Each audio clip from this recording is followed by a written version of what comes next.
Hello and welcome to another Jan's Views live stream. Tonight, of course, it's Slater, and my God, we've got a lot to get through today. It's as I've advertised it, it is actually a special because our Dunks is going to be going over his trip to Tenerife. That I'm sure you all saw the videos. He's our hero of the moment. So yeah, so we're going to do things a little bit different tonight, but hopefully you'll still enjoy it. That's the main thing. So how are you all? I hope you're all well. I want to say hi to the people in the chat. So Arctic Nick is the first commenter, and he's been going through an awful lot with said person. I think we know who said person is. Maybe we could say said creature. I mean, how do you describe somebody like that? So yeah, so Nick has obviously commented quite a lot on there. We do see, Nick, what's been going on, and all I can say is things are in the pipes, as they say. Is that a saying, guys? I don't know. Anyway, so don't feel as if you're not heard, because you certainly are heard, Nick. Okay, so let's see. So we've got Nicola in the house. Hi, Nicola. Or is that Nicholas? I don't know. Anyway, nice to see you. We've got Claire in the house. We've got Amanda. We've got Neil. We've got Pinky Pop. We've got Master Frown, turn your frown upside down. We've got Vid, I can see you're all in here. Do we have our Dunks in the house yet? We've got somebody called Gnome. Hey Gnome, I like your little figure there, that is really cute. We've also got Courtstar. Hey Courtstar, hope you're well. I hope you're all well. Are you keeping warm? Hope so. We've got someone called Green Gaming. Where did I get grooming from? Anyway, Gay Gaming. We've also got Red Sauce in the house. And who else? We've got somebody called Hypocrite Hunter. I quite like the sound of that. Yeah, we're always looking out for hypocrites, aren't we? So I'm just waiting on Dunks. But it's nice to see you all. Also, Fizzy Pop's got a thumping headache, so he'll just listen tonight. Okay, I'll try and talk a bit quieter.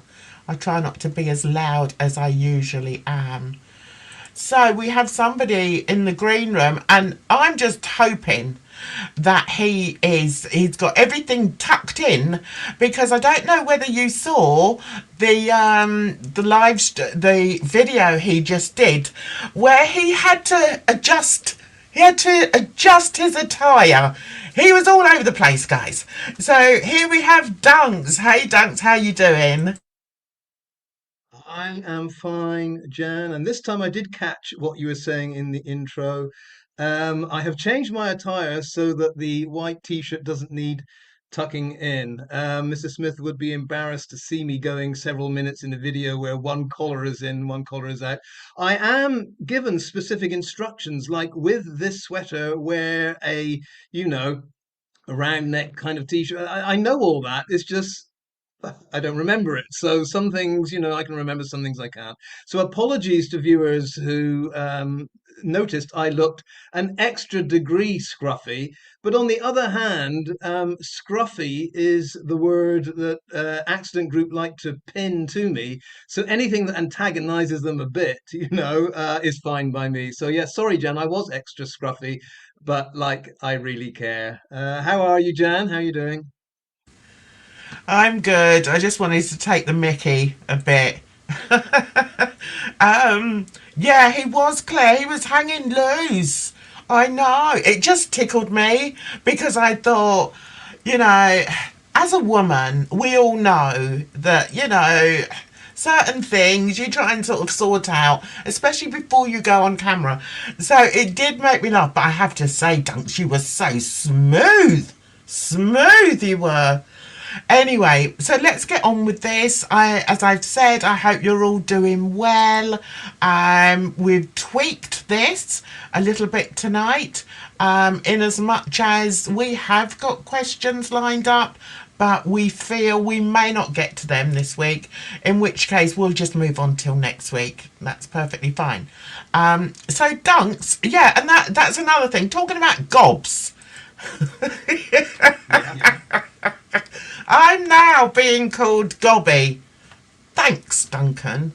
Thanks for that. Well, the thing is, Jan, if you are given one of those negative epithets, then I think anything you do in life to improve on that is recognized. I mean, if I'd extolled you to the virtues and called you precious Jan or something, everyone would tune in and start saying, well, she's not that precious.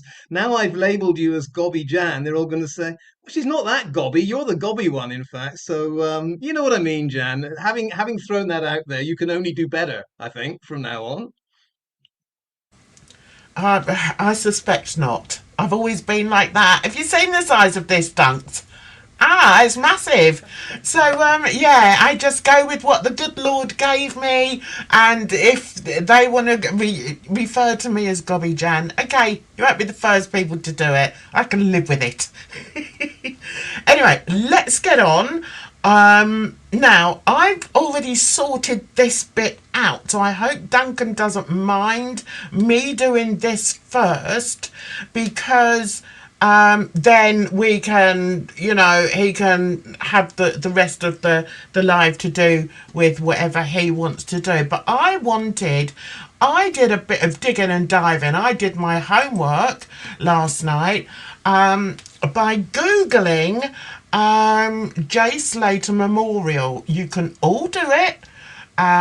Just Google it and up pops all these pictures. Now, what stunned me was how disappointing it was, okay? Now, there's so much going on in this head of mine. You know what my head's like? A bit of ADHD in there. I'm like, ah! So there's so much I want to talk about. But when I looked through and I saw some of these pictures, I thought there were a couple of things that I sort of asked myself. And one of them was, who has put all these things up there? Who's put these there? Is that random walkers who just happen to have a teddy bear, or I don't know, a false bunch of flowers, a fake bunch of flowers? I mean, I can understand to a certain degree. I mean, we've all seen it, I'm sure. We've seen when there's been a nasty accident on the road and people have put up things, yeah? Now, going to something that Duncan said earlier, I must say, Dunks, that video this morning, well done. Really enjoyed that. But I have to say, can you hear me all right, Dunks? Yeah? Okay. I have to say that some of the things you were saying, I totally agreed with. I mean, there's, going back to these sort of things at the, these little memorials, these temporary memorials at the side of the road. Yes, we've all seen them. But we all know that they're not going to be there. They may be there a couple of weeks, maybe. But after that, they're going to be gone. So all these things have given me that impression. So when I first saw this, when I first Googled and I saw these, I thought, well, that's not a memorial that's going to last. It's obvious it's not going to last. Okay? So I was like, I looked closely. We've got something here that says, R.I.P. J, Forever 19. Very, very sad. But going back to this, I did put a few questions on here, which is who chose where the memorial should be. So I'd like you guys in the chat to answer that if you can. Who chose where the memorial should be? And I'm going to hand over to you now, Dunks. Um, I have so much to say on this as you do, Jan, and I tried to warn some, contributors that we might this evening just focus on this one issue. There is so much to say about it, and other things can wait. But I waited a few days after saying that this memorial is in the most disgraceful state to see what reaction there would be. And I mean, more stunning than the state of the memorial or the fact there's nothing there. Thank you for providing these photos of as it was. But more stunning than that is the reaction. There is nothing from anyone on the other side, meaning the accident group and those that think this was an accident, nothing at all that says that this is something that should be addressed and acted upon. Nothing. Everyone out there is either saying on the accident group side, this is fine, this is okay, or it doesn't really matter because there's a grave in Accrington that is attended to. And I find, Jen, I find this absolutely stunning. I find it stunning that no one is saying this is not right and something should be done about it. It explains a lot about their mentality. They are even prepared to go to the extent of saying this memorial, you know, looks or is shabby, is faded, is neglected, but that's okay. And I'm actually very, very angry about it. And I will be fighting this battle for quite some time. There's something very important I want to say, Jan. I only took one photo of it. I know I'm very strange and I travel with just a laptop. I've had phones, I've lost them, and they're just not for me. So, on the one hand, I'm opening up a laptop, I'm trying to take a photo, the wind is blowing, I've got to straighten out the message from Mark, or I've got to line up and I take one photo, that's it. So, it might not be very clear. If you look at the photo I took, what is terrible about it is that the colors are faded. It looks like in the left hand photo of Jay, there is like a brown smear across his face. I don't want to be crude, but your first reaction when you look at it is, has someone, wiped some shite or some dirt across his face deliberately? It's not. It is just how the colors have gone. But half his face is covered in brown. And in the other picture, the same thing. It looks like half his face is brown, and the rest is just faded. Now, what I don't get about this is that when I've asked, and I've been, busy today on Thomas the Wanker's channel and all kinds of places saying, if this were your loved one, son or daughter, quite simply, would you be happy with this? Would you look at it and say, this is what the international community see when they go down this track and they see this memorial? Would you be fine with it? And I get the kind of answer that is, well, as long as the grave is intact, I wouldn't care. Oh boy. Oh boy. I mean, I'm sorry, Jan, with 72K in the kitty, and whether this memorial is supposed to be permanent or temporary, to me, it's irrelevant. To me, every day that goes by when hikers from God knows where, Slovakia, Brazil, UK, happen to pass it and look at it and take a photo, when they look at it, it is an absolute disgrace. And I'm stunned that there are so many people saying it's fine.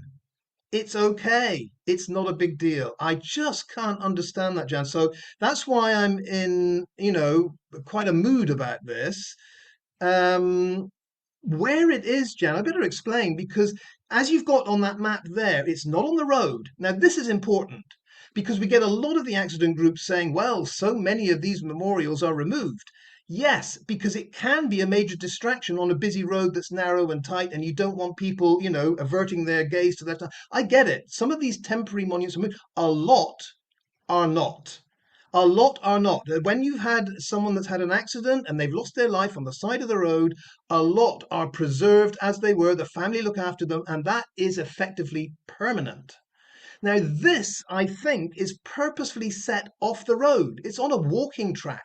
There is absolutely no possibility whatsoever that anyone passes that memorial is going to cause any kind of disturbance or accident. There is no reason to ever remove that memorial, ever. And all of these accident group people are saying, well, it's in a national park. It's treated as something temporary. It could be removed. Oh, hang on, we're in month 17. We're in month 17. No one from the national park has even thought about removing that, and it is never going to be removed. Period. All of this nonsense about, well, it's temporary, it wasn't never meant to be. I'm sorry, that memorial is going to rot to an absolute disgrace because the park authorities are not going to touch it. They wouldn't. There's no reason to.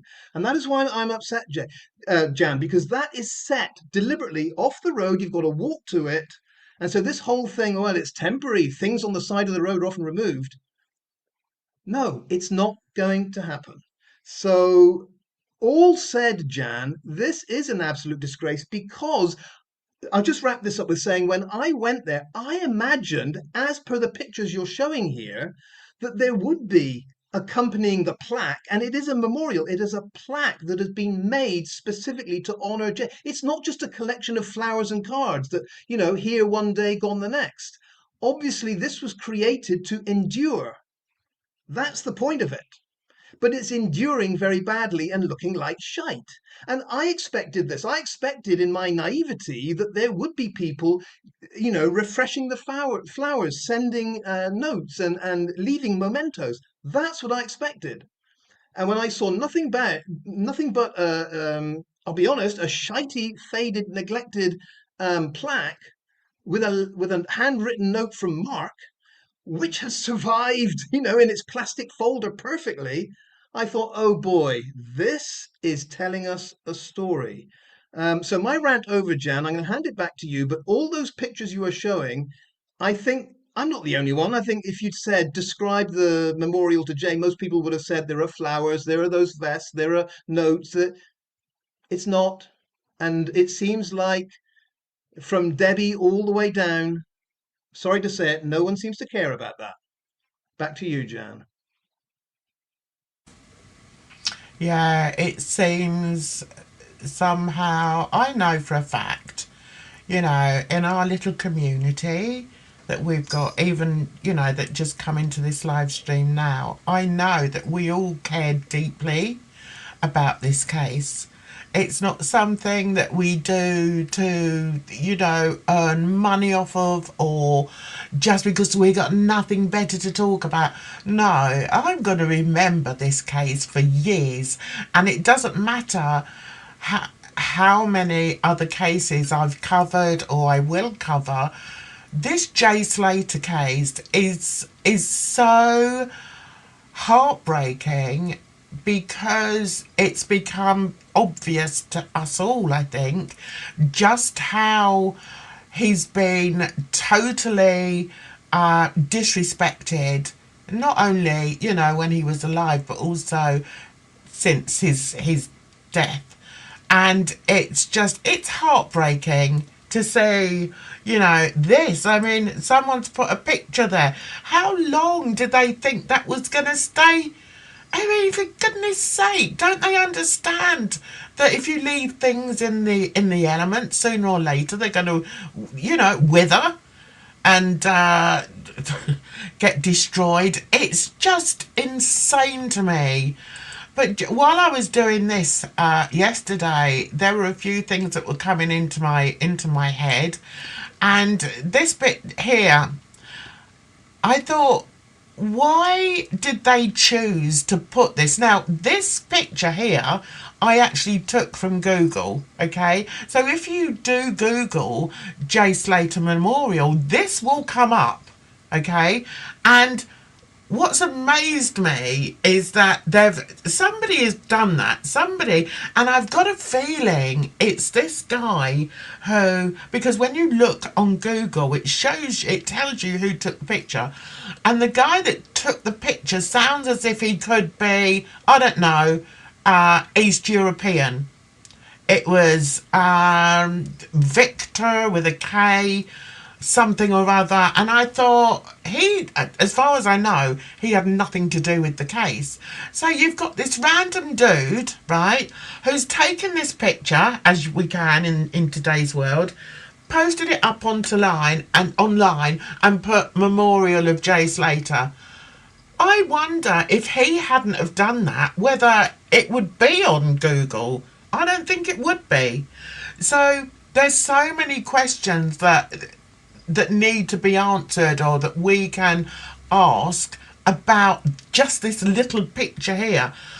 Why did they decide to put the memorial in this specific place when there's no evidence whatsoever that Jay Slater was ever even there? I mean, it's like you said, your analogy with the dog story today, Dunks, about Timmy, the dog. I thought, Duncan always puts everything so much better than I do, but I thought that was such a good analogy and could possibly be the reason why they're not bothered. The Slaters aren't bothered about this memorial because they know the truth. They know Jay didn't die here. And, it's heartbreaking. So if somebody is looking for this memorial of Jay Slater and they put it in, to Google and this comes up, are they thinking, was this where his body was found? Or is this where the phone pinged? There's no information about it. And even when you try and look deeper into it, there's so many different stories. All these news outlets give you a completely different story. It's all BS. So I'm getting hot and bothered about this now. Dunks, do you want to take over a bit more? Possibly about why they would choose that specific spot? Yeah, I've got a lot to say about this. First of all, that specific spot, I think for practical reasons, like I said, it's off the main road. It's not a distraction. It is on Google Maps, so those that want to see it can see exactly where it is. It's on a footpath. It is accessible. I do understand the reason for it being there. Like you, Jan, the part I don't understand is there's no explanation to anyone that passes there. And I tried to put myself in the mindset of someone that didn't know the Jay Slater case and was just walking down there to get a good view of the ravine, what they would do when they saw this. And as I approached it and read the words, I thought, well, this is bizarre. It's like you said, there's no explanation of why it's here. There's nothing to say, this poor boy is presumed to have gotten lost in the ravine and, died here under tragic circumstances. There's no explanation at all of why that memorial is there. And again, I think that says a lot. It's like it doesn't have anything to say about why they chose that spot. Because the truth is, if they were to explain it, they'd have to say because, his phone last pinged somewhere around here by the road, and therefore it is assumed by the searchers that he must have been down here. Although, the evidence is he never was here. And that is the evidence. There is no evidence that he was ever there. We have his body, in very suspicious circumstances, turning up at the bottom of the ravine. But as Chris Tenerife said when he was actually saying about this issue, we don't know where he went after that phone died. So why this is the chosen location is a mystery. And it might be, I don't know, Jan, it might be a reason why they didn't write anything beyond, the few words that are there. It is odd. All I can say is if you didn't know the story and you strayed upon this memorial, first of all, you'd be shocked that it's left the way it is. But secondly, you'd read the words and think, I'm none the wiser. I don't get it. What is this story? What is it all about? Who is this guy? You'd have to then start Googling and get into who Jay Slater was. So it's inadequate in its maintenance. It's inadequate in what it says. And again, 72,000 in the kitty, it doesn't take much to draw up a separate little plaque that could endure the weather just to explain, even if you go with the narrative, what it said, why is this here? What do we know happened?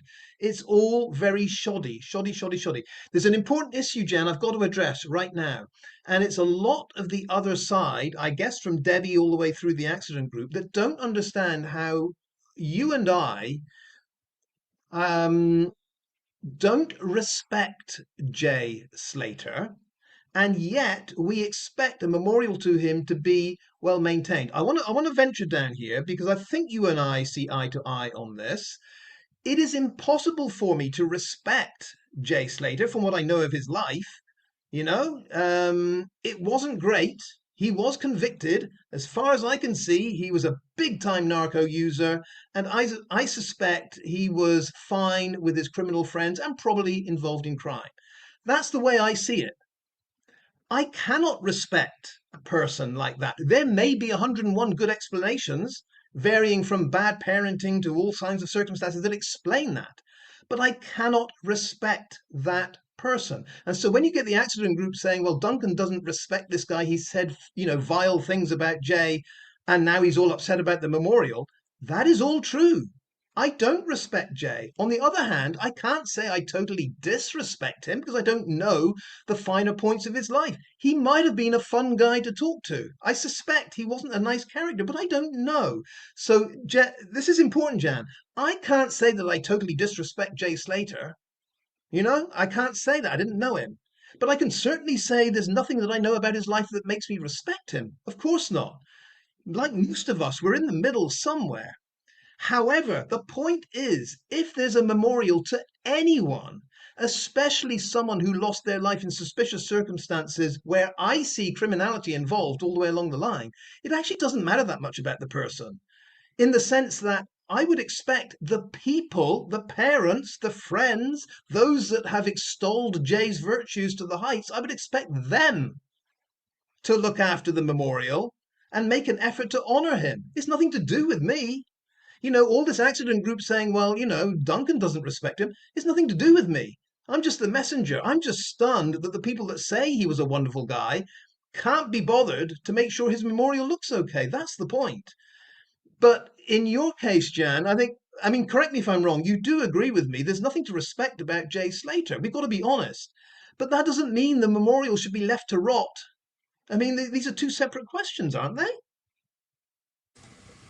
Oh, absolutely. They are different questions.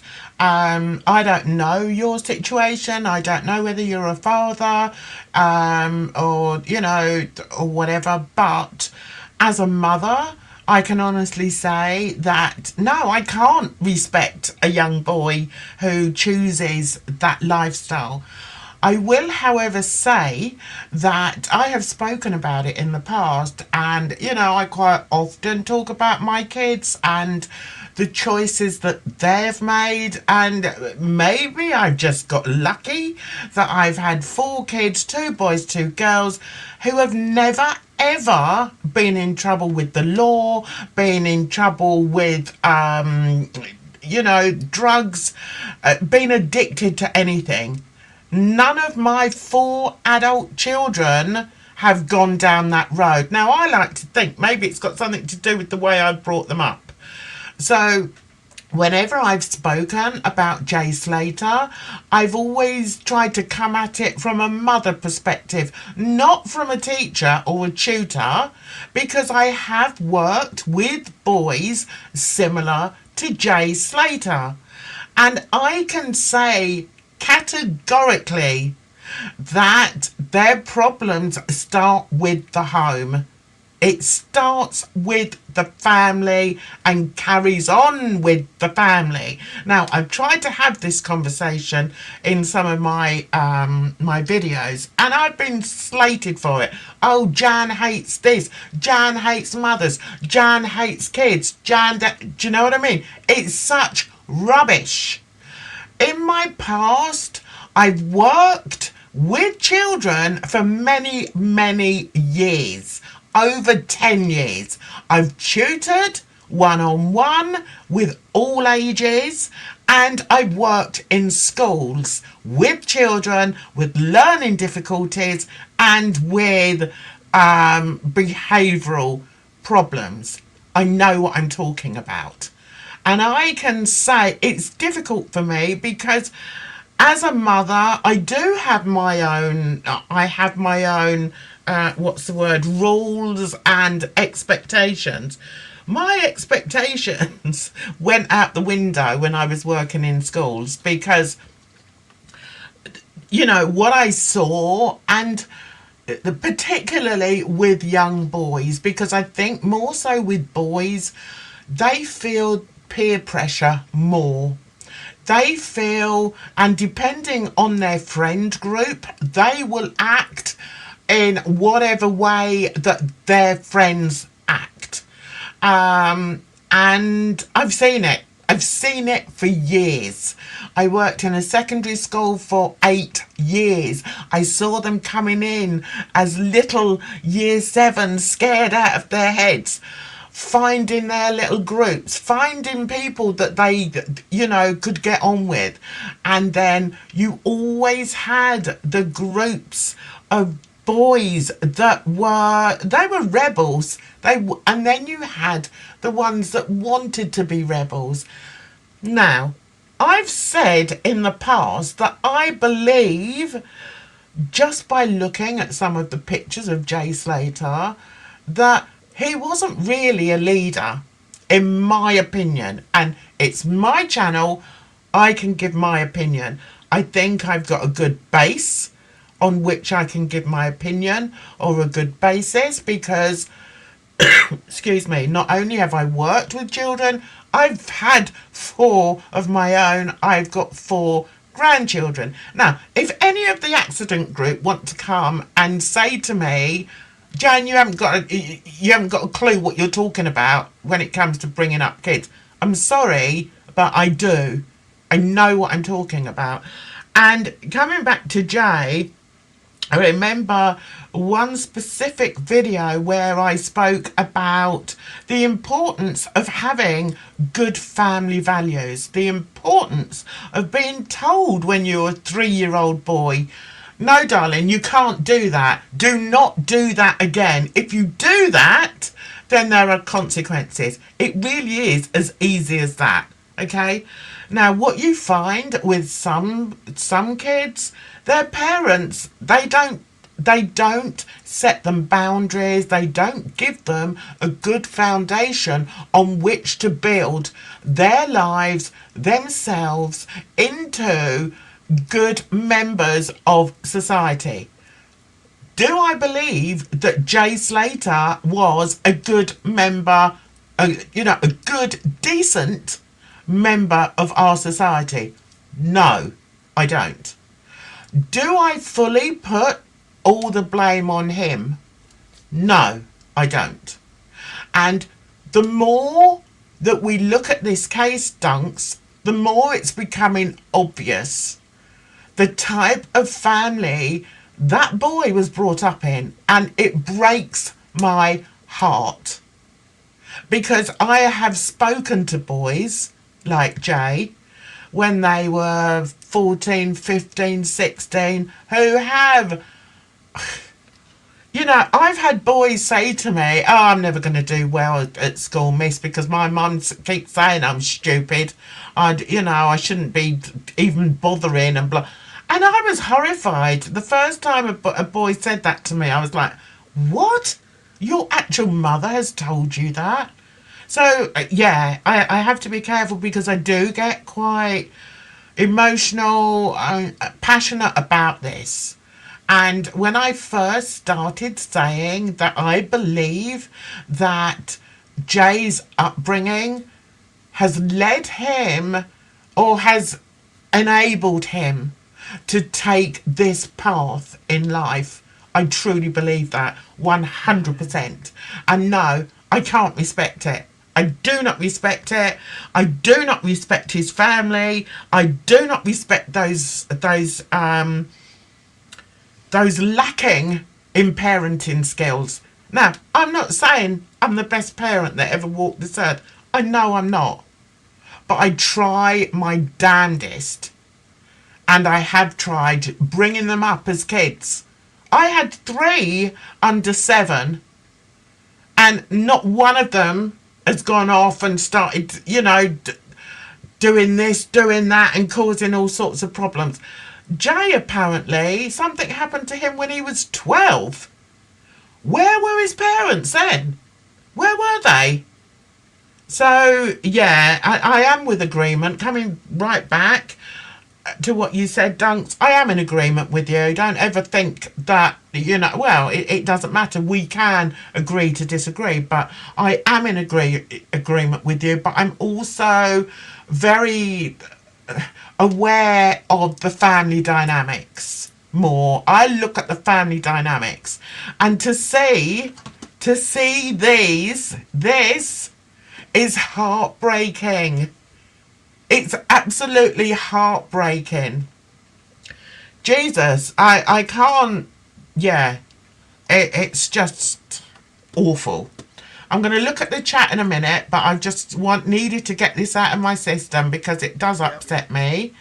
yep. And for the accident group to say, "Oh, Jan thinks this," and I've seen some of the accident group saying, "Well, you're telling me that none of Jan's kids have got into drugs and done this and done that." No, they haven't. And one of them is a successful professional musician. He could have easily got into drugs. And the same with me when I used to be on the stage and doing things. I was in a band. I never took drugs. So, these people that sort of say, "Oh, yeah, well, she lived in a different world." Yes, thank goodness I do. Thank goodness. Because none of my kids are going to end up, touch wood, having some pile of tat by the side of a mountain. I'm going to pass it on to you, Dunk. Sorry. Yeah, no, it's good to vent and rant when you feel passionate about something, and you clearly do, Jan. So all credit to you for going along that track. It has to be repeated because we get the accident group playing this card all the time that Debbie is a grieving mother, and therefore there can be nothing bad said about her. If you say anything bad about Debbie, you are vile, you are, attacking her, targeting her. And I maintain that it's entirely possible to be, of course, a grieving parent, but at the same time, be concealing something, be naive, be manipulated, and be dishonest. All of that is possible at the same time.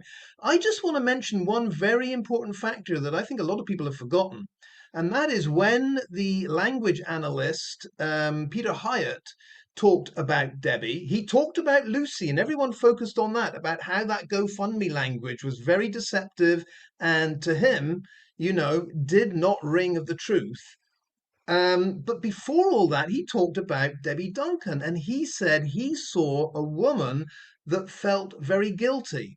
And he said specifically he didn't see any guilt about a GoFundMe or the money or anything like that. He said when he heard her speak, and Peter Hyatt was a man of great experience, he heard the words of someone who felt guilty about the upbringing of the son. And that rang true with me because, as you mentioned, Jan, you got this 12-year-old hiding under a car because some adult gangsters are, throwing stuff at him or trying to get to him. And the normal reaction is something is wrong here and it has to be addressed. But just as we're getting, with the J. Slater Memorial, nothing really has to be addressed here, it's all normal.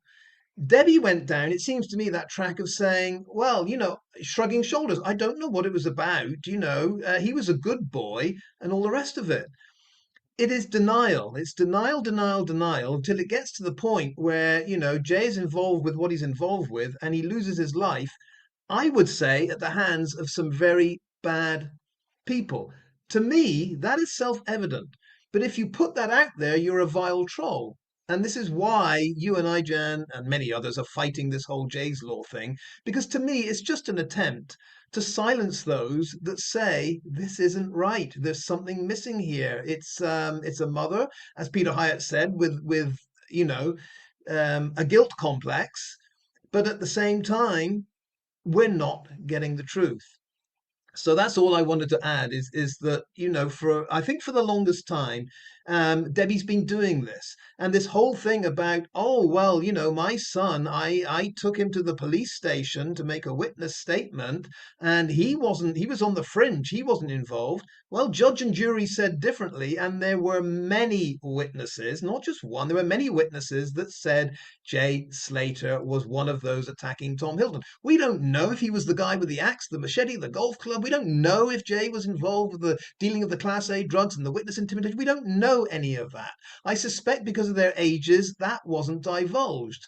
But I do find that if Judge Parry and, the jury have listened to everything and they've come to a conclusion, it's probably based on what Debbie Duncan refuses to see, and Uncle Glenn and all the rest of them. I don't know how you felt, Jan, during that documentary. Then we got one after the other, the family saying Jay wasn't involved. I was like, well, this is a terrible miscarriage of justice. You must have gone to appeal. You must have done something about it. It's very odd to me, Jan, that, Jay wasn't involved, but we just accept his conviction and move on. This is a world that doesn't make sense to me. It doesn't make sense to anyone, but the accident group are all, oh no, Jay was on he didn't do anything. He didn't do anything wrong. I don't know. It's not adding up to me. Just to repeat, there's no reason why I should respect Jay Slater for anything he did. At the same time, as you pointed out, Jay, Jan, there are many reasons why Jay could have gone down the wrong track. And he was very, very young. I'm one of those that says, let me judge you by the age of 40. If you've straightened yourself out. This is another thing. You get the accident group saying, well, Duncan is very much against drugs, and if anyone uses drugs, then to be consistent, Duncan should say they're a horrible person.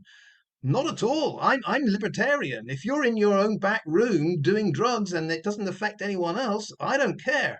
That's fine. Do whatever you want to do. But as soon as there's a consequence to someone else, you have a beer too many, you crash your car and you kill someone, that's completely different. That is completely different. If it has an effect on someone else, then I'm very much against it. But in the balance of your lifetime, if you had a period, let's say age 19 to 25, when you did all that, can you make amends? Can you get to the age of 40 when you've been a responsible, contributing member of society, and people do generally say you've sorted yourself out? Of course you can. There's always a second chance, third chance, fourth chance. So all these people saying, Duncan's hypocritical, I'm not. I only can judge Jay on his 19 years. If only he could have lived to 40 and 50, and we could all say, what a wonderful example of straightening yourself out. But we don't have that. We only have Jay up to age 19. And what we see is pretty darn ugly. But what is a lot uglier right now are the people that say that memorial is fine. Like I say, it looks like someone has smeared brown mess shite over his face. The words are faded. It looks a total mess. And no one cares. No one that is supposed to care about Jay cares. I don't get it. But I'll throw it back to you, Jan. Maybe we should move on to something else. We've both had our rants, but this is all very odd what's happening now. It's very, very strange. It is, and I'm looking at people in the chat, and listen, I understand that there are people from all walks of life, and maybe I've just been lucky. I don't know. There was a period in my life when I could quite easily have taken a different route, but I didn't. So I don't like this comment here from Courtster. Lots of CSA survivors take drugs, Jan. There's some reason, so many reasons. Please don't judge rug users. We don't know their history. Yeah. I agree. I totally agree with you. And I'll just say that although I think the problem I have is that he was a child and he was 19. 19? At 19, I had my first baby. So I was seen as an adult. Now, at 19, I wasn't taking drugs, I wasn't drinking too much, or, yeah. but of course, I don't want you to feel that I look down on people that have taken the path of addiction. But it is difficult for me to fully understand it, especially when it's a child. I'm afraid I'm so maternal. I'm deeply maternal, and I think the main problem that I have with this case is his parenting. He's a young boy. Look at his face. I doubt if he even shaved properly. Do you know what I mean? So, as a mama bear, it's difficult for me to understand a parent stepping back and saying, "Yeah, okay." And like you just said, Dunks, it's almost like the whole family is in denial, and we see this when there's a family that's in denial. Like, when Debbie said that Tom Hilton just got just a little gash on the back of his head. No, the dude was battered to an inch of his life. So that shows that that the family is in denial, and it also paints a picture for me of how the family is. The brother sat there saying, "Yeah, well, we do, we said to him, yeah, you go out and you have a good time, lad. Go out and have a good time." He nearly killed someone the other month. Do you know what I mean? It's like, it's the whole thing. And whereas some people are saying, "Yeah, well, things are different now, Jan." Yeah, I know things are different, and they're different in the worst possible way, because children know how to get back at their parents. They know they've just got to phone up the 999 and say, "Oh, my mum's trying to batter me," or whatever.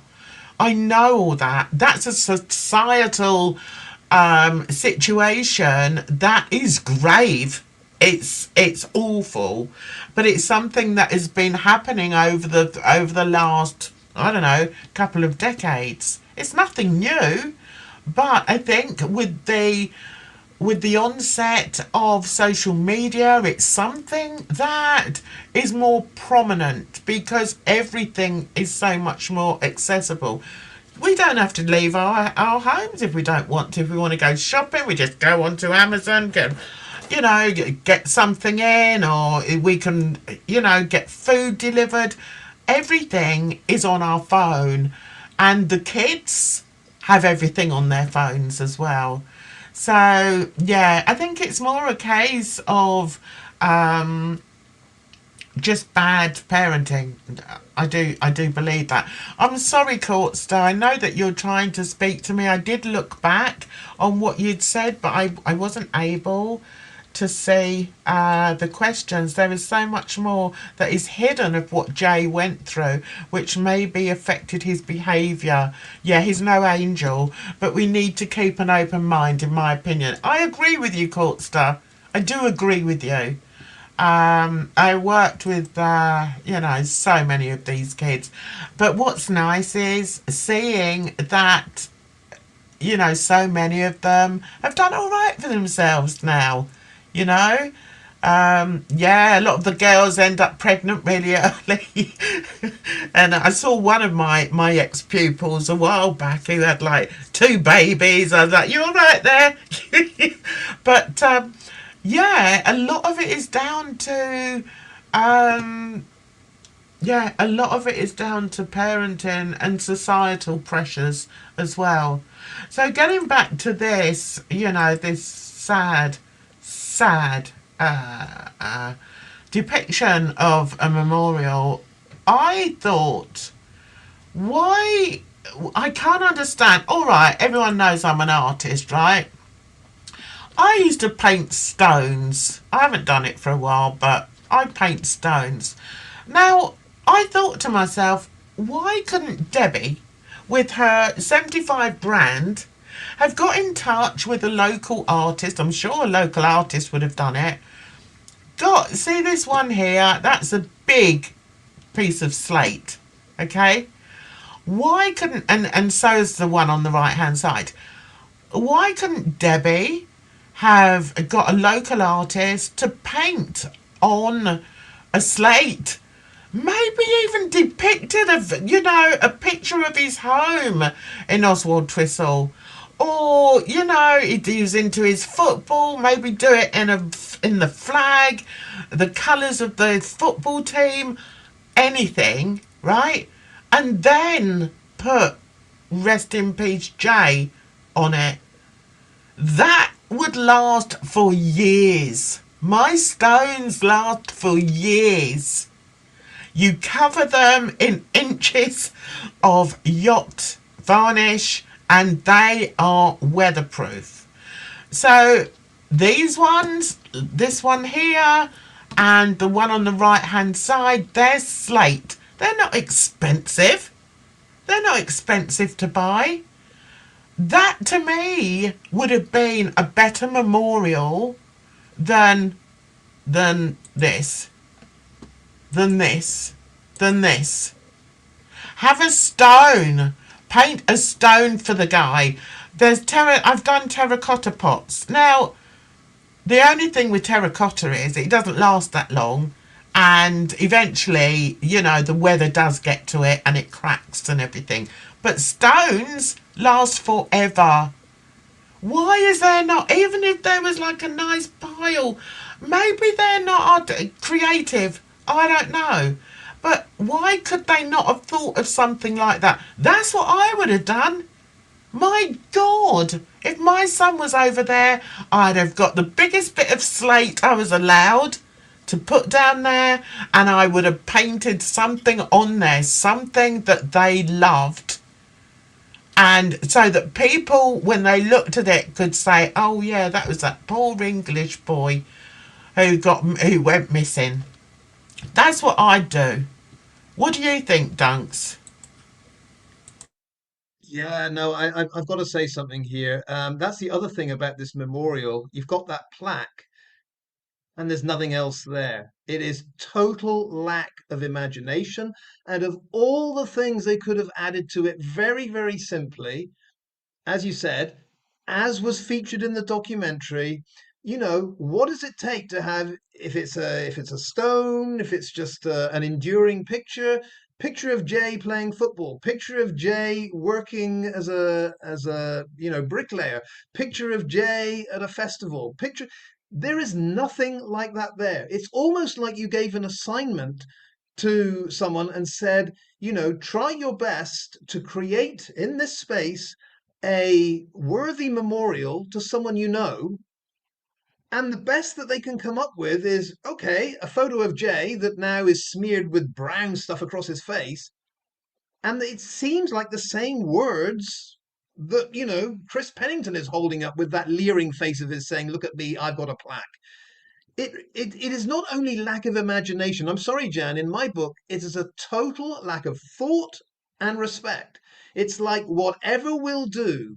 And like I say, all of the people that walk by there and then look at, they've got no clue who this guy was. In a regular memorial, whoever it is, there's a plaque and it's explained who he was. And if you can't explain who he was and what he did, he's only 19, you know, then at least give us some pictorial, artistic something that tells us about him. The very fact there's nothing about Jay, I'm sorry, tells me that it wasn't that important. It just wasn't that important. And all this nonsense about, well, it was only supposed to be temporary. 17 months have gone by. There's no sign it's going to be removed. Wouldn't you have thought at some point, with 72,000 in the kitty, someone would say, let's make this a real memorial? Either, like I said in my video, either get rid of the whole thing because you can't be bothered to have a memorial, put up something that you're proud of, yeah, or keep this thing that's an absolute disgrace.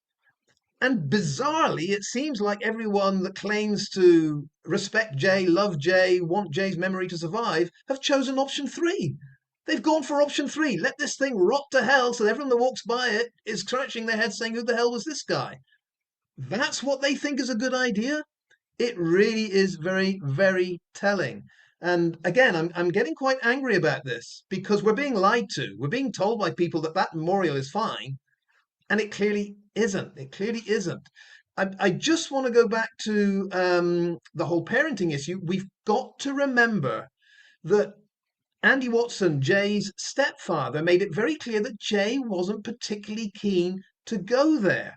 Now, if this were the other way round, Jan, if this were Jay begging his mum, who, it seems like is a very, let the kid do what he wants type mother, we could understand it. Jay wants to go, Jay's 19, Jay wants to go to a festival. How are you going to stop him? It doesn't seem that those were the dynamics. It seems like the other way round.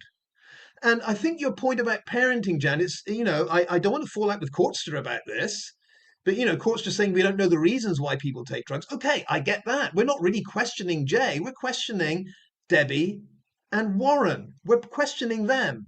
Because I think the responsible mother would say, okay, Jay, you really want to go to this festival in Tenerife.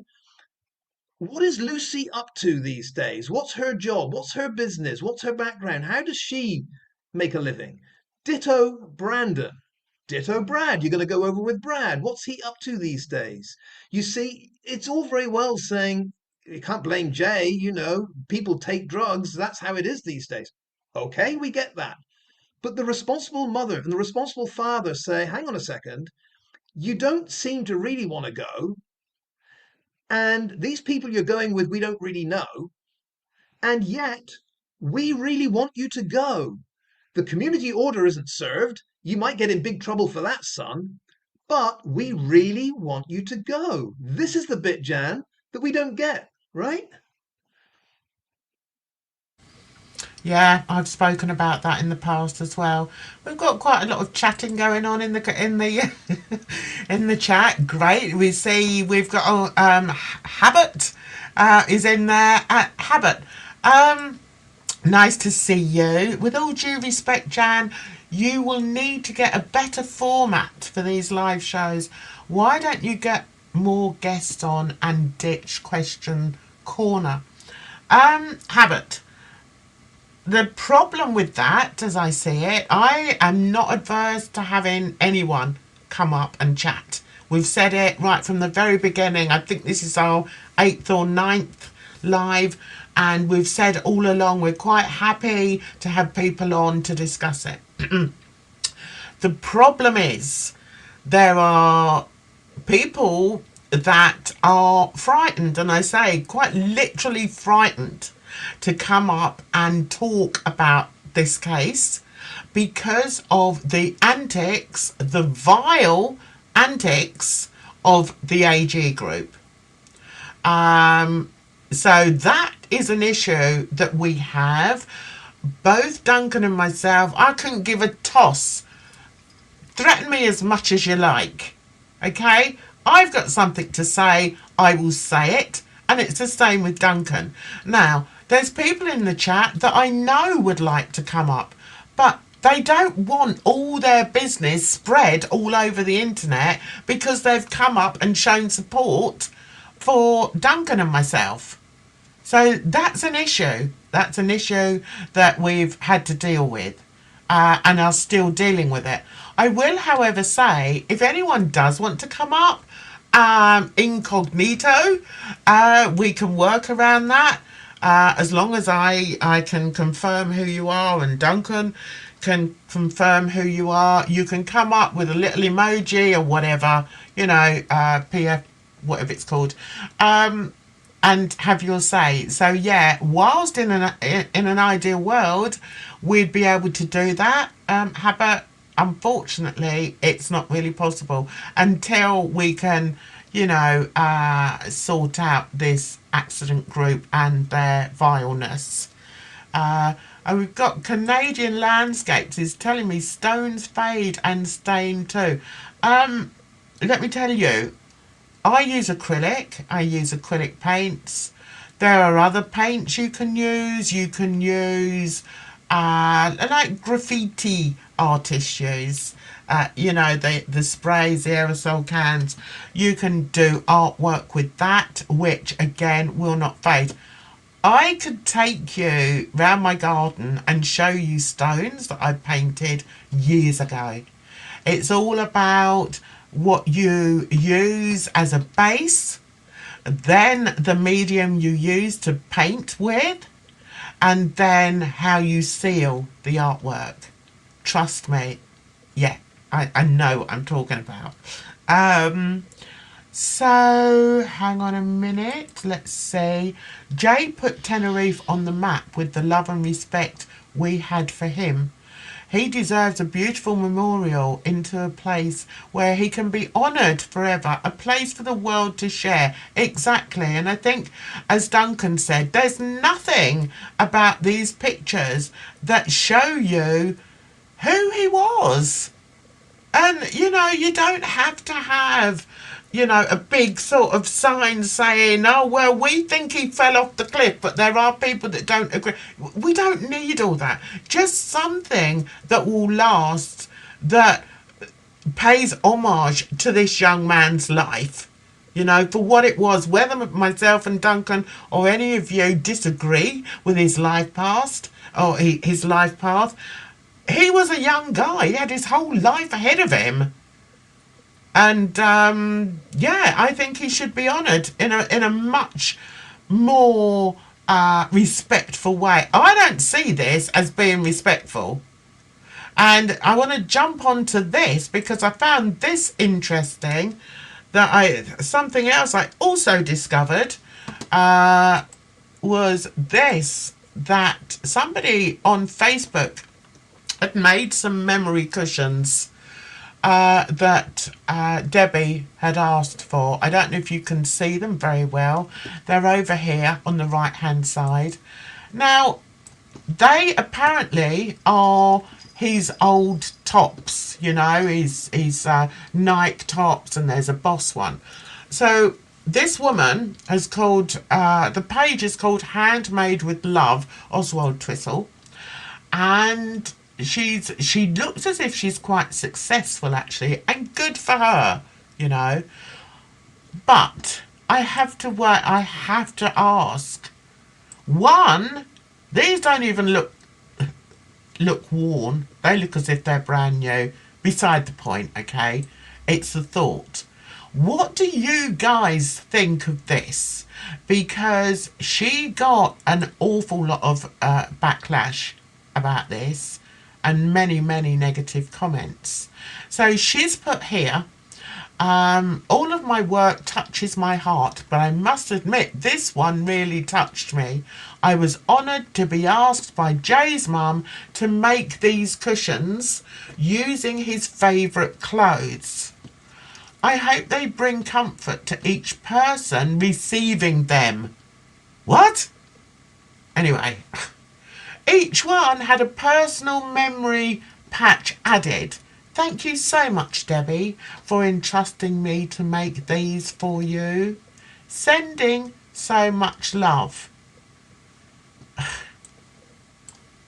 What do you think, guys? What do you think? Thanks. I'm all for... The overwhelming thing is, why is she putting them up for sale? Who is going to buy one of these? Dunks, take over.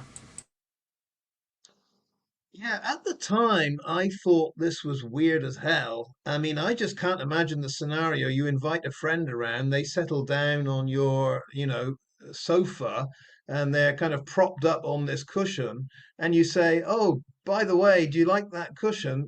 Jay Slater, who, died at the bottom of a ravine, he used to wear that." I mean, I would kind of freak out and say, "What the hell's going on here? Is this some kind of Halloween joke?" But apparently, I was told, I don't know, because I'm out of touch with the UK, I was told that that's kind of a northern thing, that this is, something that has happened before. It's, I mean, if that's true, fine, but I still don't get it. I would have thought there are many, many other things that could be done to honor Jay Slater rather than sell cushions made out of his clothes. I don't get it. I don't get it. Now, if I'm out of touch with a certain corner of the UK and that's a part of the culture I'm not aware of, whatever. But I think in this situation, you do weigh these things up, or you should. Debbie should think, is this going to look to the world in general like a really good idea? And I think, I'm sorry to say it, this is Debbie's world. I don't think she puts a lot of thought into this. I think Debbie is very easily manipulated. I think Debbie will say almost like the last word that was put into her ear. Um, and I don't know, Jan. I don't know. I just have a feeling someone whispered in Debbie's ear, this would be a good idea. I don't think the money is the thing. But some Looney Tune said this is a good idea. The world will respect Jay even more for this, and probably Debbie went along with it, and is probably quite shocked that the likes of you and me look at it and think that's bloody awful. What a sick idea that is. But I don't know. I don't know. I think we're at the point where nothing surprises us now at all. And I don't know. I'm always scratching my head about this family. I just don't see how any of this helps the situation at all. It just doesn't help at all. But what do I know, Jan? What do I know? Indeed, what do either of us know? We can only go by, what we see online, and we know an awful lot of misinformation is put online. I want to address the people that are saying that she didn't sell them. I understood that she did. I could be wrong though. If I'm wrong, then I'm wrong. But I understood that, and also if you look at what she actually says here, I hope they bring comfort to each person receiving them. Well, that sounds as if she's made them for other people. And look, she's bagged them all up. I'm telling you, she must have spent days getting rid of all the negative comments. I found this by just googling Jay Slater Memorial, by the way, and there was an article that said that this person got so much backlash about it. So I wonder what the backlash was about then. Was the backlash because they were actually seen as being sold? Because that's the impression I got. So let me see what you're saying in the chat. Zoe, hi Zoe. They were not for sale. They were for Jay's loved ones, given as a kind gesture. I don't know. I mean, no. I'm like Duncan. I'm sorry. I just wouldn't like that. If one of my loved ones was to pass, God forbid, touch wood and everything, and somebody said, here we are, here's something that she loved the most. No. There's certain circumstances, when I just said that, there's circumstances that possibly I would think, if it was a child and here's her favourite teddy bear or something, I can understand that. But not a 17-year-old lad. And a dodgy 17-year-old lad. I'd be like, well, I wonder which. No, I'm not going to say it. Yes, so let's see what else. Oh, she gave them to people. That's strange, unless a very close relation. That's what I mean. It just all seems weird to me. My family has them cushions and teddies of my mum's clothes. Those cushions are meant to be in clear wrapping. Okay, alright. I mean, yeah, if it's your grandma or your mum, I don't know, it just sounds odd to me. Jan, you have this wrong. They weren't for sale. They were given as keepsakes to his loved ones. Okay, as I say, if I spoke out of turn there, if I'm wrong, I put my hands up. I'm wrong. I just purely saw this online and I thought they were selling them. And I did look at some of the it's funny because I did look at some of the comments, and there were people in there saying, oh, I'd love to buy a couple of those. And I'd be like, but why would you? Sorry, I'm not being facetious. I'm wrecking my puzzle's down there. Yeah, I'm like, well, what? Why would you? Anyway, let me just see what else she was saying. They were most likely for family. All right. Court star. Just my thoughts about Dee Dee. Duncan, that's what I mean about we don't know enough to judge. I think we do. Cool, so I think we do. From what we've seen, right from the very beginning, and also how she's acting today, I think we've got quite a good grasp on Debbie as a person, and quite on, quite honestly, the family also. Um, right, if his mother had sold it, I agree, Duncan. She is easily manipulated. It just seemed weird to me. I don't know. Um, that's what I see. Just to Brad and the close people. I mean, would Brad really want that? Would he? Come on, let's cut to the chase. Right, hang on, Pinky Pup. The lady who made them would most likely charged, as usually crafters sell them on Etsy. Exactly. She's not going to make them for nothing. But don't think they were then sold on. I wouldn't be surprised. Who's going to buy that? Anyway, um, no, we don't. Jan, yes, we know. She knows what happened. Warren is different. Dee Dee is complex. There's so much more to this, in my opinion. Dunks, can you believe we're stuck on this? We haven't even talked about your trip. For goodness sake. I said this was all going to be about you and your trip. Well, What do you want to do, maybe. Dunks? It's gone an hour now. We've done an hour. What do you want to do, Mm, honey? Do you want to go on um, to your trip? Are you happy for us to leave it and we'll do next week? We'll do the trip next week. It's entirely up to you.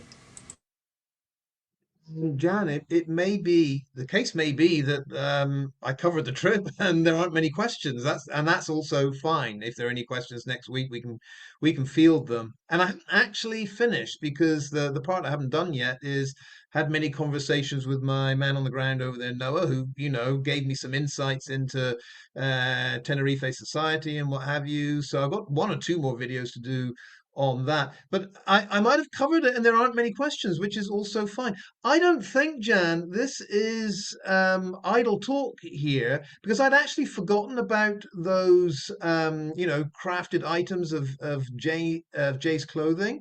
And it's interesting to see in the chat there is quite a division here. I saw someone say, Northerners are pretty weird, and I think some people are going to say, like you and I, Jan, that this I don't know. This just looks very strange to me. And honestly, if people were given this as some kind of gift, I see nothing wrong with the giving of a gift. When you're given a gift, you don't turn around and say, "Well, that's pretty creepy. I don't want it." You accept it. But I just go back to my whole, oh, do you like the cushion? That was Jay Slater's favorite sweatshirt. It would not please me. I do think it's weird. But then, I mean, that's the nature of society. We all look at things and say that's not for me, and others say, well, that's how we do it. There's nothing wrong with it.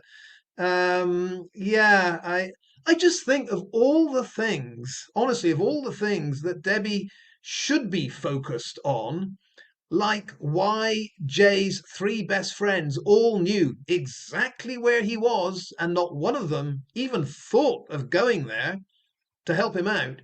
I would have thought that would be more important to Debbie Duncan than let's take his sweatshirt, make a cushion out of it, and someone will love it. You know what I mean? I just don't think it should be high on her priorities. Now, early doors, I just finished with this idea. Early doors, I think we were on her side. I was one of those that was like, well, whatever, Debbie wants to honor Jay in that way.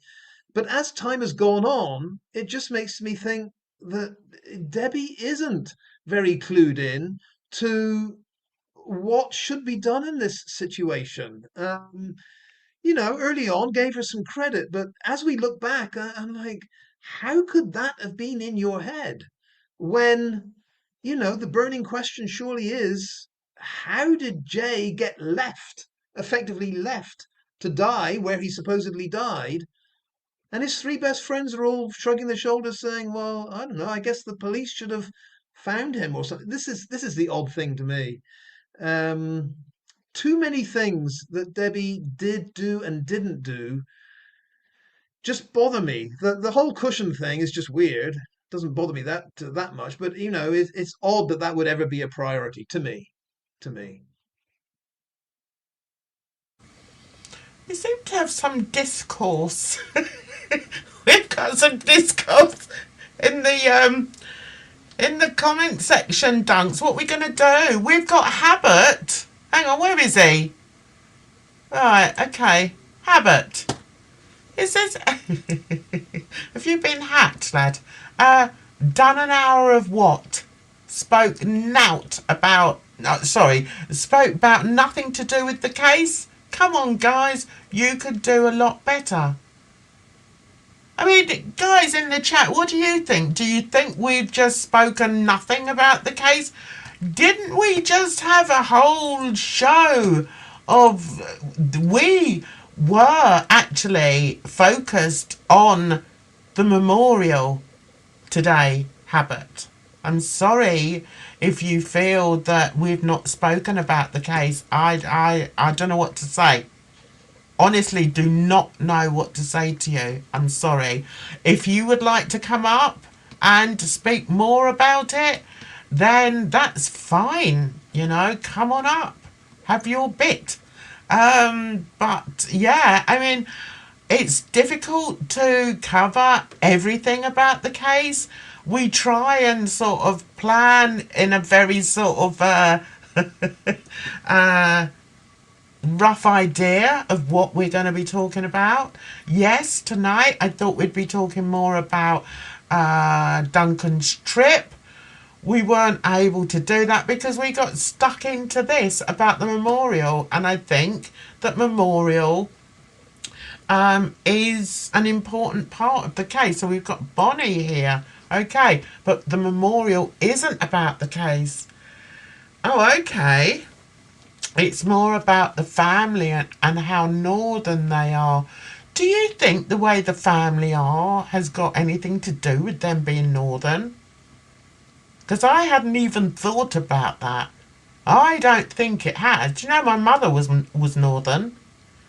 Um, but yeah, I don't think it's got anything to do. So you think their behaviour and the way they choose to bring up their children, I'm talking about, Debbie, is because they're northern? Do you think there aren't parents in the south that are just as abysmal at bringing up their children?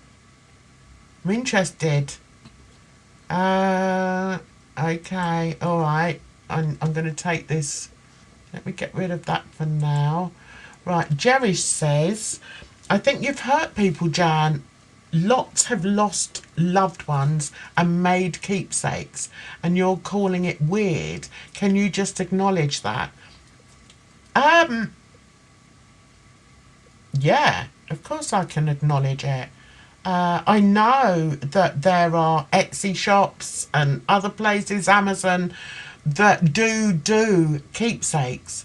That's not what I'm. That's not what I'm trying to mock, if you like.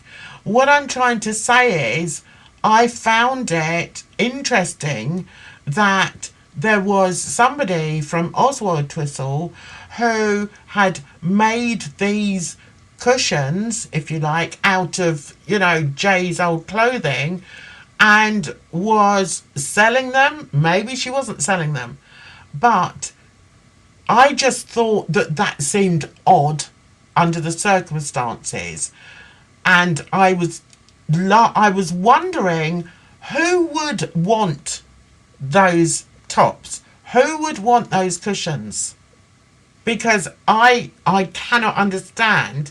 Now, I'm talking about Jay Slater cushions. I'm not talking about people who have lost loved ones. I would never, ever laugh about that. Ever. Because I've nearly lost two of my babies. So, and as I've already said, I'm very maternal. So I can understand the concept of keepsakes. Yes, of course I can. I'm not cold hearted. I was referring specifically to the Jay Slater keepsakes, not anybody else's. Who knows? I mean, my son lost two of his cats. They've got their cats on their windowsill. Okay? I know people grieve differently. I mean, they're not sort of stuffed or anything, but they've got their ashes there. Okay, I can respect that. I can respect people who want to have keepsakes. My God, maybe I would want a keepsake if something happened to one of my loved ones. That's not the issue here. So I don't want people to be hurt when I'm speaking specifically about a item that somebody has made for Jay Slater and then put it on YouTube on Facebook. That's not what I'm talking about, guys.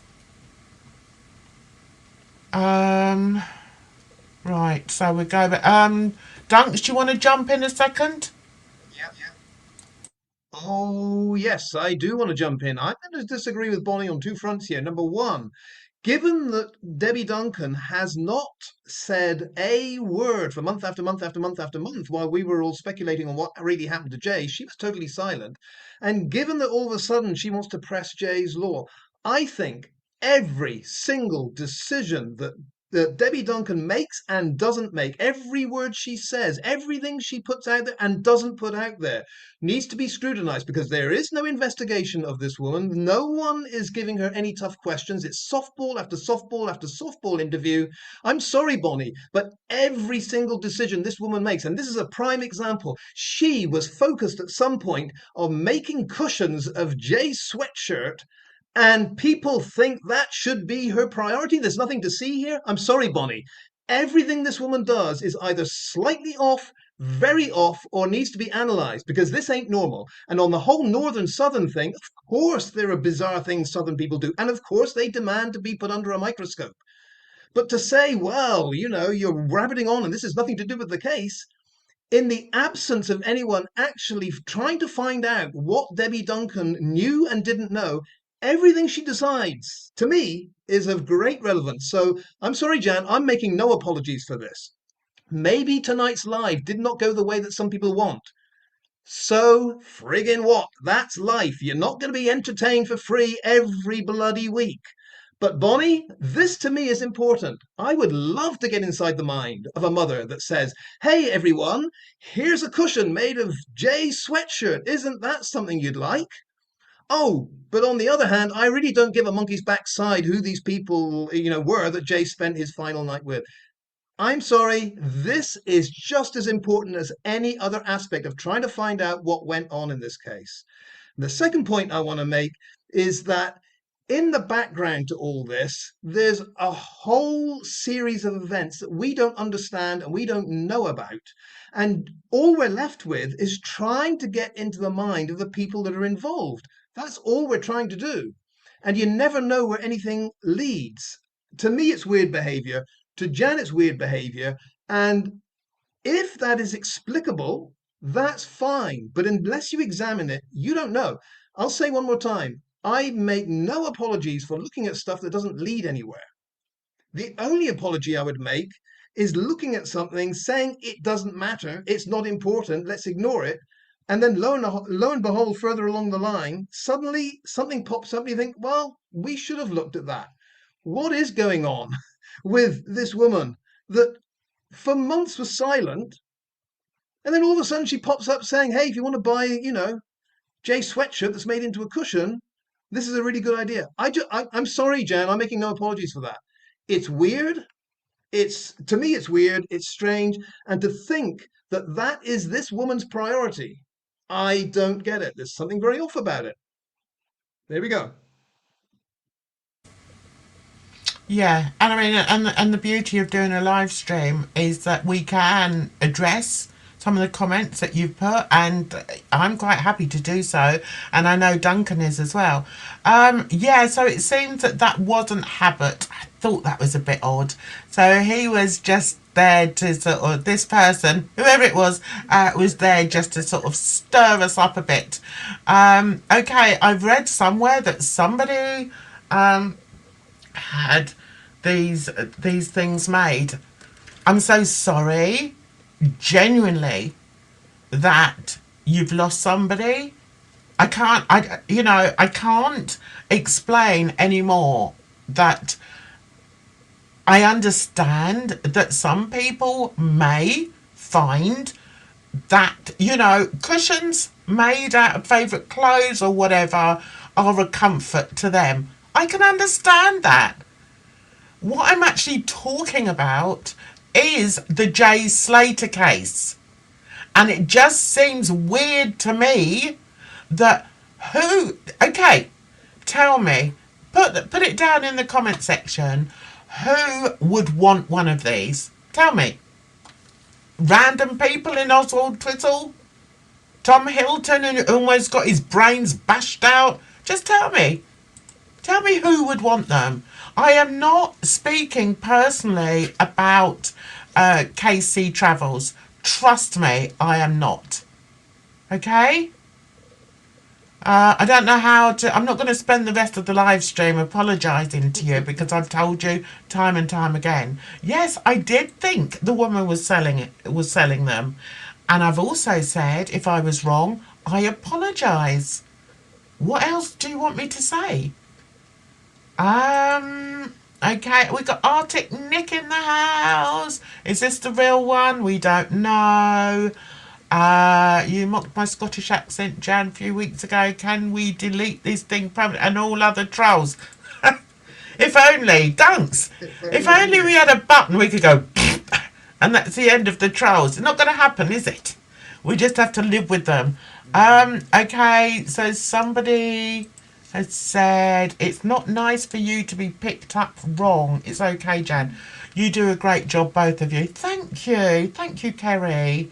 I see both points. Jan, if I've upset you, I apologise. No, you haven't upset me. I mean, I'm an emotional person. I mean, it's fairly obvious, I would say.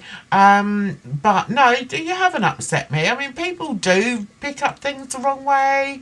And that's why it's always very difficult to speak about parenting, because people automatically jump on your back as if to say, well, who do you think you are talking about parenting? What about your kids? What about your, grandkids?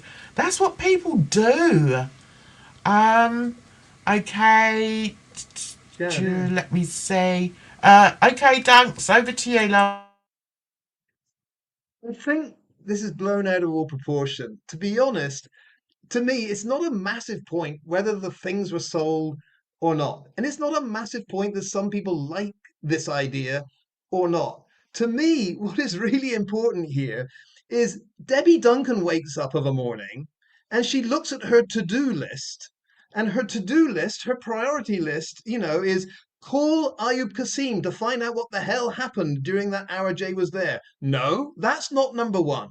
Number two, call Stephen Rockas to find out what the hell he was doing, partying in Sugar Reef and drinking Hennessy with my son. No, that's not the priority. It's number three. Let's give some of these cushions made out of Jay's clothes to people that would like them. My point, Jan, is very simple. A woman that decides priority number one, calling Ayub and speaking to him, calling Stephen Rockas, speaking to him, but she goes for let's get some cushions made out of Jay's clothes into people's hands, is off. Now, if that's I'm not talking about the cushions thing. If that's a northern thing, that northerners tend to just don't want to talk to the people that were almost certainly involved in your son's final hours and his passing, but jump to option three, let's get some cushions made out of his clothes out there. That's the bit that's effing weird. So, we're not disagreeing about really the importance of the cushions. I find it weird. You find it weird. A lot of people in the chat find it weird. Others say that's what happens. It's a keepsake. And by the way, a keepsake is a keepsake. I mean, a keepsake, if it's, a necklace that grandma used to wear, to me, that's completely different from making a cushion out of grandma's underwear. That's really not the issue for me. The issue is Debbie Dunker's got 101 things she could look into to try to explain what happened to Jay, and she's trying to make cushions and give them to people. That's the bit I don't get, and I think it's off, but it's something to, in many respects, it's rather typical of her. That's all I want to say. Yeah. So we've managed to get all hot under the collar today, haven't we? My goodness me. So much for a nice Sunday evening chat. It didn't go that way, did it? So, as I said, initially we were going to be chatting about Dunks and his trip, his wonderful trip, and the accolade we gave him last week. What do you think, Dunks? I mean, do you want to sort of finish now? I'm drying up a little bit. The mouth's getting a bit, and nobody wants these stuck together. I tell you. Perhaps some Yeah, people would like it if they stuck together. So it's up to you, Dunks, or do you want to just have your final say and we'll head out and we'll carry on next week? Up to you, my love.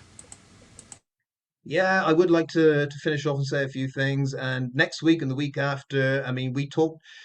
You and I discussed earlier, Jan, maybe we'll get into the Dutch dog handlers again and what the hell they were up to and what they achieved. Let's move that aside. There's a lot of things we need to move aside. I've got a few videos coming up tomorrow because I'm busy this coming week, and we'll probably end up talking about that too.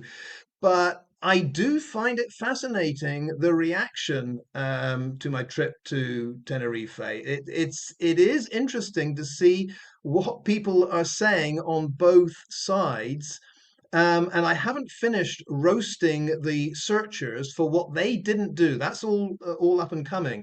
But the reaction on the other side is we talked to Jan about this zero sum game whereby there is nothing you can do. And there's nothing I can do that will ever get any credit from the people that hate us. And just to give you an example, if you served some Jamaican jerk chicken to Jane Elliott or to Thomas the Wanker and those people, and they didn't know it was yours, if they started eating it and said, "Oh, this is good," and then you said, "Yeah, Jan cooked that," all of a sudden they'd be spitting out and saying, "No, that's the worst thing I've ever eaten." And it's with my trip to Tenerife, it's exactly the same. It's exactly the same. We have this Hampstead honey, Lorraine Reeves. She said, "Oh, but you went down the easy side of the ravine." Like our Hampstead honey has any idea what that ravine is like. And I thought, yeah, you know what? If I'd gone down that ravine on a unicycle with my laptop trying to film, as I went down, juggling 3 oranges in one hand, the accident group would have said, "Well, that's easy. If you juggled 4 oranges, we might, we might have been impressed somewhat." There is nothing, Jan, that you can say, that I can say, you can do, that I can do, will ever get any credit. But it is funny seeing this reaction. And it's all been blown out of proportion. The likes of Sluggy are saying, you're no authority and you don't have a monopoly. And that was never my point. My point was, up until I went there were certain things we had to accept as a monopoly. Chris Pennington was the only one that boots on the ground could talk about going down there. My only point to the world was that's now changed. And I will be going back there and I will be, doing other things. I will be going down that ravine because I refuse to accept that everything we've been told from the Guardia Civil, from Felix Rios, the criminologist, and from Chris Pennington, I refuse to accept that that is definitive. That's all. And it is fascinating, the reaction. The reaction is, okay, so now your boots on the ground, but still you didn't go here or you didn't do that. It's a no-win game, but the reaction tells you a lot, Jan. The reaction is there's nothing this guy can do that will change our view. And I think that's it. We've got two sides. One is absolutely locked into the mentality that Jay must have died by accident. what I like to think, Jan, is different about us is that we do keep debating all the finer points. And we do say things like, he could have died by accident, but in the background, there's still a criminal element that has to be unearthed. We're still flexible. We're still exploring. We're still debating. There's one last point I want to make. There's this Pope Chris the First guy, whoever he is, keeps repeating, we have not found a solution, after 17 months or something. And I tried to say that we're not looking for a solution. We can't find a solution. We're not cops that can go through your phone and, we can't give you a real interrogation. We can't do any of that. All we can do is to suggest alternatives that make sense and join some dots that make more sense than this guy walked up a hill, which is pretty darn hard to walk up, and then he fell off a ravine and died. That's all we're trying to do. And what I still am a bit confused about, Jan, is for our sins, trying to suggest an alternative that makes more sense, we get all these people that won't make a video of their own. They won't engage in any conversation. All they'll do is get up at 6 in the morning to check what, Jan has said, or Wax has said, or Duncan said, or Marvin said. They start typing away, and yet they haven't actually said anything that contradicts what we say. It's just criticism, criticism, criticism. But on the specifics, they never take an idea and say, you must be wrong for these reasons. And I find this fascinating. I've gone off on a bit of a tangent, but I guess my point is my trip was out there so that the other side could say, what did I do that is wrong? What did I do that was a mistake? What did I do that contradicts something you believe? We're not going to hear that, Jan. All we're going to get for a while longer is, you did the easy route. You didn't discover, you didn't solve anything. I find it kind of funny, and I'm kind of amused that they pay such attention to something that is ridiculous to them. It's just been going on for month after month. Where you and I, Jan, we're running out of content. We haven't got any ideas. Our following is disappearing. Okay, doesn't seem to be. The very people that criticize us are watching us now, and they'll have their comments tomorrow. And yet, we don't get any views from them that will actually challenge us. It's just this odd criticism. Anyway, the whole trip kind of, sparked that. There's a lot of reaction, but it's not reaction that actually debunks anything. It's really strange. I'll finish with this, Jan. Many, many thanks to everyone that contributed tonight. The mods as always, the commenters as always. I actually quite like it, Jan, when we get a few dissenting voices. It's fun to challenge them. You and I didn't really fall out tonight. That might happen next week. You never know, Jan. Let's see what happens next week. But yeah, appreciate everyone attending. I'm fine with whichever way the discussion goes. So it's your show, Jan. If you're happy, I'm happy. The people that didn't like it tonight, yeah, maybe tune into something else next week, but I think they'll be here. We'll see. Gotta go, Jan. Yeah, it was quite interesting to have a little bit of discourse in the chat, but that's perfectly fine. That's one of the good things about going live. We can do it in real time, as they say. So yeah, I mean, as long as they're not just trolls for the sake of trolling, and I don't think any of them were. I think, people were giving their thoughts, and yeah, listen, it won't be the first time that somebody said, "Oh, your bluntness has really upset somebody," and and I'm quite happy to speak. I may be blunt, but I do listen to what people say, Yeah. and I will apologize if you feel that it was aimed at you. Please don't feel it was aimed at you. It's all about Jay Slater. When I'm sat here on top of Duncan, it's all about Jay Slater. Okay, so I hope I haven't offended any of you. I really do. I don't like that thought at at all. And I want to say thank you so much to everybody for coming in. Thanks also to my mods. You're absolutely wonderful. And yeah, as Duncan said, I don't think we're ever going to run out of things to say. It's insane. But hey, gives us something to do on a Sunday. Anyway, you take care of yourselves. Thanks so much to my mods. Thank you to you chatters. Thank you to anybody who's clicked on this video. You take care of yourselves out there, because trust me, it's a rotten old world. So until the next one, bye bye for now. Hear the story.